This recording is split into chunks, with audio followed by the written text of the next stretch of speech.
I'm just not doing it anymore. And the truth is, if you're really trying to glow up and become the woman of your dreams in 2024, you can't either. Hey sis, welcome to my channel. My name is Yanique, and in today's video, we are going to be talking about things that we are not putting up with or dealing with from others or from ourselves in 2024, because this year we are focused on bettering ourselves to get to the woman of our dreams, or at least to progress towards her. And in order to do so, there are habits, patterns, behaviors of others and ourselves that this year our mantra is, oh baby, I'm not doing that anymore. So if you are on a transformation journey like I am to the woman of your dreams, then keep on watching, because we are going to cover not only what we're not putting up with or what we're changing this year, but how we're going to change it. And the first thing are excuses. Every single time that we accept an excuse from somebody else or ourselves, we are stealing a piece of our purpose, a piece of our dream, a piece of our goals. Excuses will eat away at that dream becoming a reality the more and more that you latch onto them. Excuses will have you compromising your values, compromising your standards, accepting just any old thing. There's a reason why the Bible says that you test a tree by its fruits, because how do you get to fruit? By sustained action. This tree has to be consistently growing to a point where it can produce fruits. Excuses stop you from producing fruit, and it also stops you from expecting fruit. So when you're dealing with a relationship, a potential business partner, a job, you test the fruit, not just by listening to what they say. You test the results of an action. I'm at a point in my life where not even action is enough for me. Let me see the result. Show me the fruit. This action that you have, that you say that you do, this character that you say that you possess, show me the fruit. Where are the results of that character trait? Where are the results of that action step, the business plan, all of the ideas that you have? Show me the fruit. Otherwise, I'm not dealing with that no more. I'm not putting up with excuses in 2024 from anybody, but more so from myself. Just like accepting somebody else's excuses will have me compromising what I actually want out of life, accepting my own excuses is the #1 killer of my own dreams and my own goals. How can you get to the woman of your dreams if every week you're starting over on Monday because you've had an excuse for the week? You have an excuse for why you can't eat healthy. You have an excuse for why your house is messy. You have an excuse for why you haven't exercised that week. Every single week?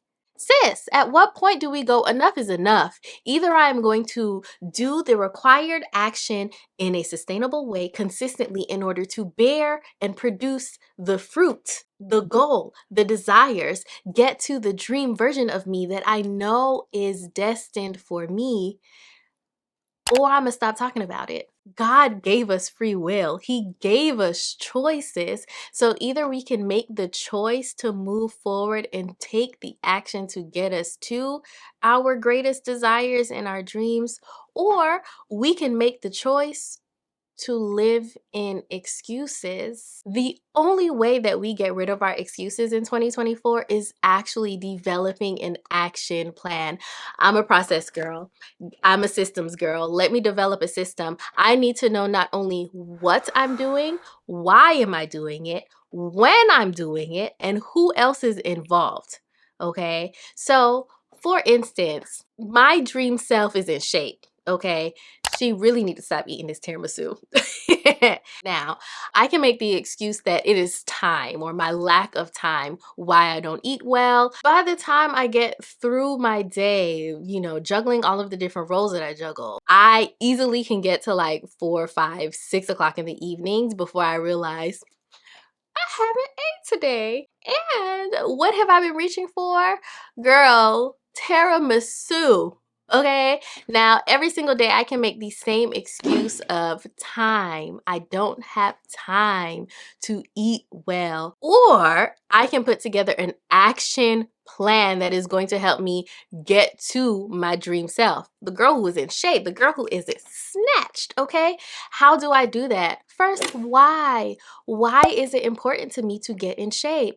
Yes, I want to be snatched. I want to give body all summer, but that personally is not enough of a reason for me. My why has to be stronger than that because the beach can get whatever body I'm going to give it. It's going to get a body and I'm going to enjoy myself. So I had to be stronger than just the vanity of it all. The vanity is strong, but I need something stronger because I am going to choose tiramisu and this glass of wine if you let me, okay? Or if I let myself, and I have. So for me, I have to focus more on my health reasons. Health is very important to me. My family has a long-standing history with high cholesterol and hypertension, and both of those things affect the heart. So heart issues, and I do want to be around for my kids, for potential grandkids. I have a lot of life left in me, God willing, that I want to see. So that's going to be my why. You have to make sure that your why is real for you. Don't take somebody else's why, make it your why, a real reason why you want to achieve this thing, okay? So my health, and I want to give body yada yada snatched, okay? I'm just trying to get back to me last summer. That's it, that's all. That's it, that's all. Okay. The next W is what? What action do I actually need to do in order to achieve this goal? My what is planning. I need to plan and know what I'm going to be consuming for this week, including days that I'm going to be eating out. So that means I need to be in charge of my schedule, okay? I need to know what's happening during that week. So if I have events, lunch meetings, influencer events where I'm going to be eating, I already know what's going to be going there. So then on the other meals, I can plan ahead of time what I'm going to be eating, which is then going to influence my grocery shopping. Okay, so plan. I also need to plan for a meal prep. And this is where things start to get dicey because it doesn't matter how much you plan if you don't put when these action steps are going to happen. Okay, so for me, Friday is my planning day. I have to plan on Fridays because grocery shopping happens over the weekend. I'm a grocery delivery girl, so groceries get ordered and delivered over the weekend. Fridays is going to be the day that I'm planning meals so that I know what I'm doing for what I'm getting for groceries on the weekend. I also need to put in when I am going to do this meal prep. I'm gonna be honest with y'all, my weekends are like this. They're like this. So I'm not a meal prep Sunday type of girl. I'm a Monday meal prep type of girl. Once the kids get settled in their various places, then I can prep. Also on Friday, I need to plan what days I'm eating what. That way Monday, I know what I need to prep for and also the meals that I don't need to prep in advance. Okay. I like fresh food. I can eat leftovers and I don't have any issues with that, but I also like fresh food, okay? And I like to eat out. I like to eat out. So I do want to make sure that I leave a little bit of space in my plan to compensate for the times that I eat out. Okay, so that is my why I'm doing it, what I'm doing it, and when I am doing it. Now, a lot of you who watch my videos are moms, are wives, are living in a household with multiple people. So who needs to be a part of your action step? Okay, who is going to be involved in what step? I am currently teaching my children how to cook. So if that is like, okay, Wednesday's lunch is going to be covered by Trey. Cool. You know ahead of time, Trey, you got Wednesday lunch or Wednesday dinner. If your husband or another family member is going to be assisting you in cooking or meal prepping, you know that you put that in your who of this plan, and then that way you know to alert them so that they on the same page, okay? Because if you are living in a household with multiple other people, the only way that these plans are going to work is if everyone is on the same page or at least in the same book. And having an action plan that includes the who helps y'all stay in the same book. Another thing that we are not putting up with in 2024 is negative thoughts and opinions. And let's touch on opinions real quick. I need to clear a couple of things up in the room. Everybody is not going to understand what decisions that you are making or need to make in order to push towards your dream self on this transformation journey. And you need to be able to create boundaries, because negative talk, negative opinions that are outside of yourself are going to happen, and they're likely going to happen with people around you. People who don't have access to you, or maybe are from your past, but they have access to the people who have access to you. Their negative opinions might start filtering through the ones who love you, through the people around you. And some of these negative opinions might make common sense. This is where your boundaries come into play. If you know these action steps must happen in order for me to get to the dream version of me, what God is showing me, then the people around you need to know you shouldn't be entertaining conversations with other people who have negative things to say about me. And if you do entertain conversations, I'm not even going to say tell them not to tell you, because honestly, you learn a lot about the people who need to be in your circle and the ones who need to be removed from your circle by them coming back to tell you what somebody else has said. Because if you were comfortable with that person telling you all of this negative stuff about me, what I'm sharing, what I am, how I am living, what decisions that I am making, especially decisions that are healthy decisions, that person has an issue with me putting up boundaries. My boundaries have now made them uncomfortable, or the changes in my lifestyle has now made them uncomfortable. But you were comfortable with y'all having that conversation. Like, a conversation was had. It's very unlikely that they were just telling you this. From the way that it sounds, y'all were having a conversation. Great. Now an extra boundary needs to be put into place between what you share with the person who has access to you. Okay? So I'm not going to say, cut everybody off, distance yourself from everybody. Sometimes going through these type of transformations and these transitions show you where people stand, show you who can come and who can't, show you who you can share what with, because sometimes we're talking about a close family member that you do desire to have a relationship with, but this part, I just don't give you intimate details because I don't want to hear your judgment. I don't want to hear condemnation.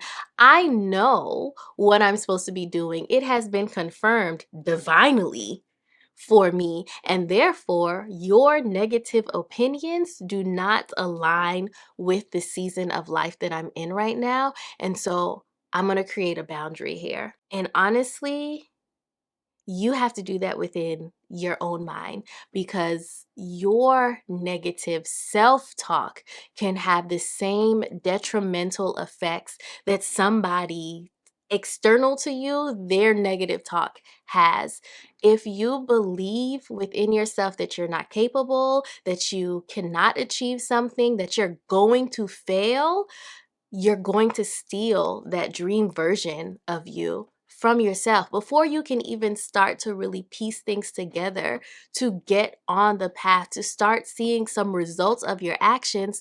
You're going to talk yourself out of it. You are going to stop doing the necessary actions to produce the fruit that you want to bear. Where is action born out of? It's born out of faith. It is born out of the belief that you can. It is born out of the belief that this is available to you, that this is an option for you. There is no action without the belief first. Faith without works is dead, but works without faith is not a thing, because then what am I working towards? You see what I'm saying? So if you don't get in control of your mind, of the negative self-talk that happens up in there, if you don't control it, if you don't come against it with the word of God, with affirmations, with the things that you know are true, if you do not come against it, you are going to talk yourself out of your destiny. And I do not want that for you. Sis, I've been there.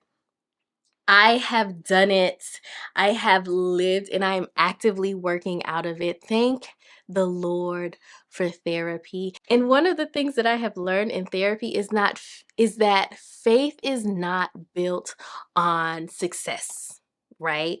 Faith is not built on the backs of achievement. Faith is built on trust.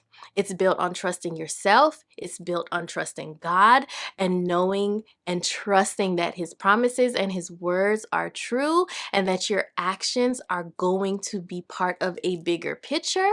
And therefore, your actions mean something. They are worth something.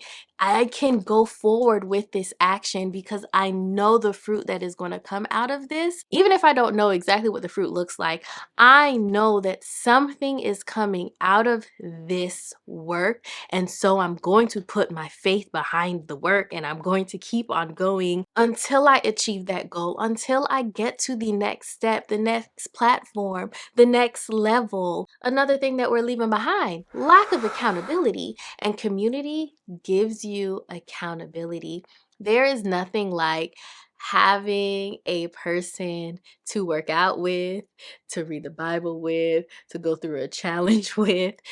Building in those systems of accountability will help you get to your goal even faster than you possibly can on your own. There's a reason even that you will see people who show up online in the health and wellness space, in the fitness space, typically stay in shape for a sustained part of time. It's because they have built-in accountability in their social platforms. The fashion girlies who always look good when you see them outside or like in their vlogs, they always look put together.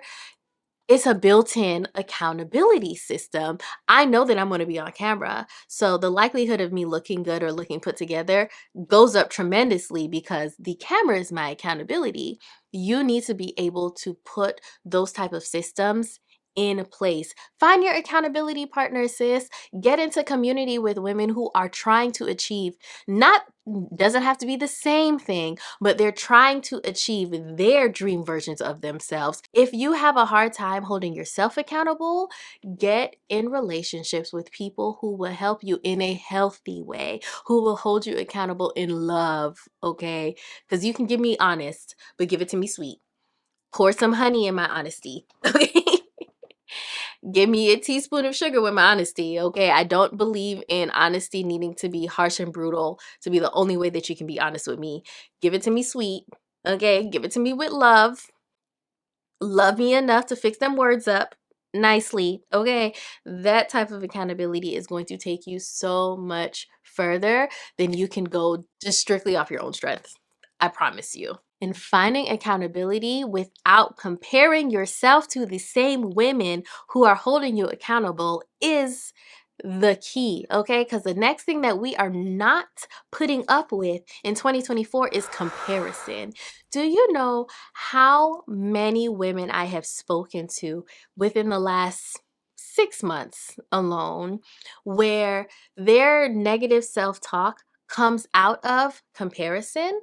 It is wild to me how much we look to other people in order to judge whether or not we should or should not be happy. My relationship doesn't look like that. Something must be wrong with my relationship. My body doesn't look like that. Something must be wrong with my body. My hair doesn't look like that.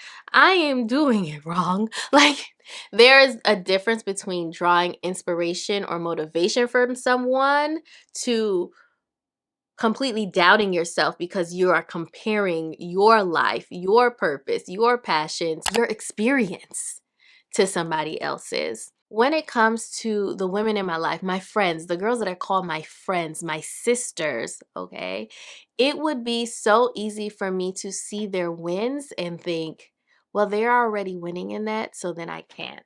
Me winning does not take away from you. A lot of the issue I see with comparison is that one person feels like if somebody else is winning, that means they cannot, or that it takes away from them. And then you know what that turns into? Sabotage. It turns to hate. It turns into isolation. And then you lack focus because you are so busy watching somebody else live their life, watching somebody achieve something similar to what you want, constantly comparing what you have, that now you can't even be grateful for what you do have. You can't even see the good in your situation, and you lack focus. So now you can't even work on or give attention to your grass because you're too busy watching your neighbor's grass. If you would take the time that you dedicate to watching or trying to sabotage somebody else, you could actually water your dream. You could actually till your soil. Look at me be all up in my gardening era, okay? Weed your soil. Plant new seeds, water your seeds, make sure that your soil is nutrient rich so your seeds can grow. Watch over your seeds. If you could just change your perspective to focus on yourself and the things that you are working towards, you could actually get to the point where you're blooming and you're blossoming because you're spending more energy in positive ways than negative self-talk and comparison. My prayer for you in 2024 is that you see yourself the way that God designed you, without the trauma, without the damage, without the wounds, that you see everything that you're capable of and that you can put the work behind the capabilities, because it doesn't matter how intelligent you are, how beautiful you are, or how nice you are. If you are not working with the skills that you already have, that everything that God has already put in you in order to push forward towards your goals and your dreams, you cannot become the woman of your dreams. You cannot become the woman that you are designed to be. And so I pray that this year you see yourself exactly how you were designed, that you see how beautiful, capable, intelligent, strong, soft, loving, kind, how much is in store for you. I pray that your purpose becomes so crystal clear that you have no choice but to go after it, because everything else would be unfulfilling in comparison to it. That is what I pray for you. And in 2024, we're not putting up with any of the mindsets, any of the patterns or behaviors or excuses that we've had in 2023 or them other years before us, okay? In 2024, we are not compromising the dream. We're not compromising purpose, and we are not accepting anything less than the fulfilling life that God has designed for us.